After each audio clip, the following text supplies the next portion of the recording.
Amén.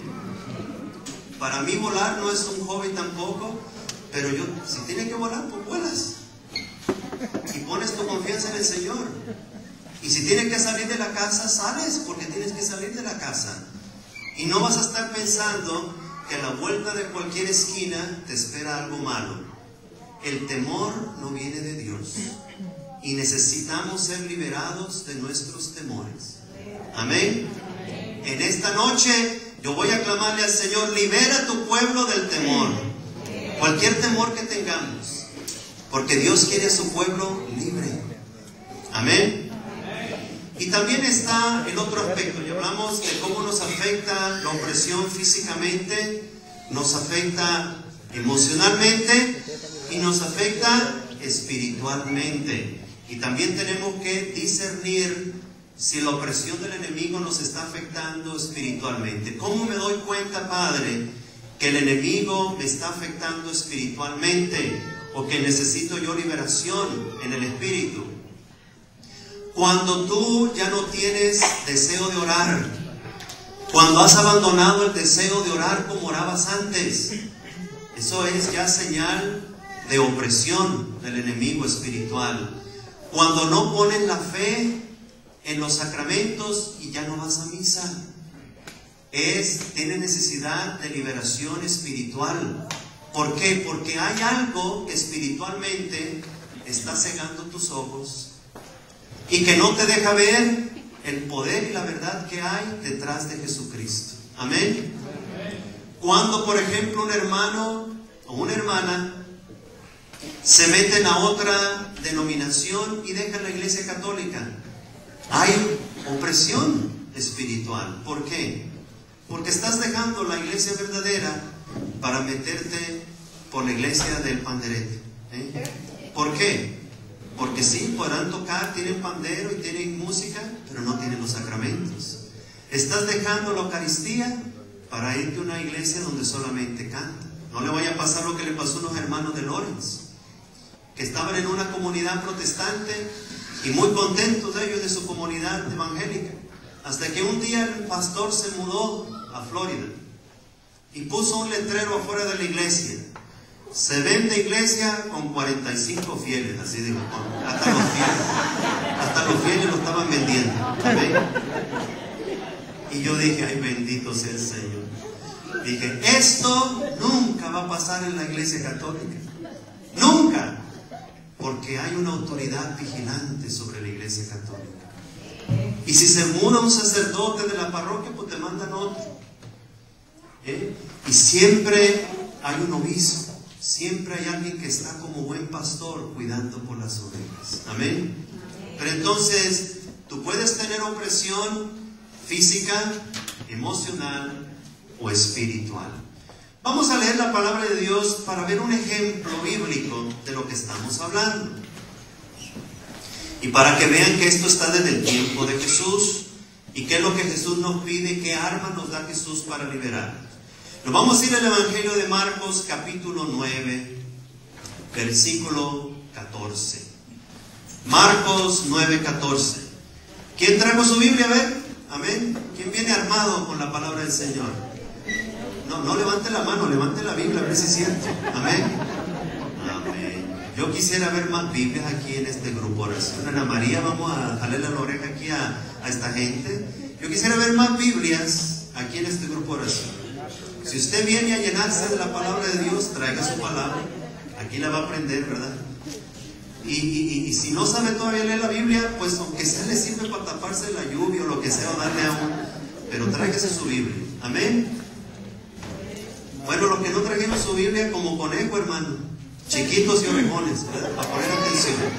Ponga atención, porque como no trajo Biblia, pare la oreja entonces. Amén. Bueno, la palabra del Señor nos dice Marcos capítulo 9, versículo 14. No pueden sentarse porque la vamos a meditar. Gracias por rendirle ese honor a la palabra de Dios. Es muy bonito.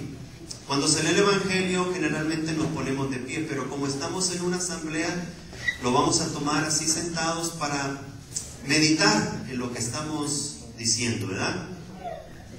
Cuando llegaron donde los discípulos, los vieron rodeados de muchísima gente y en especial de unos maestros de la ley que discutían con ellos.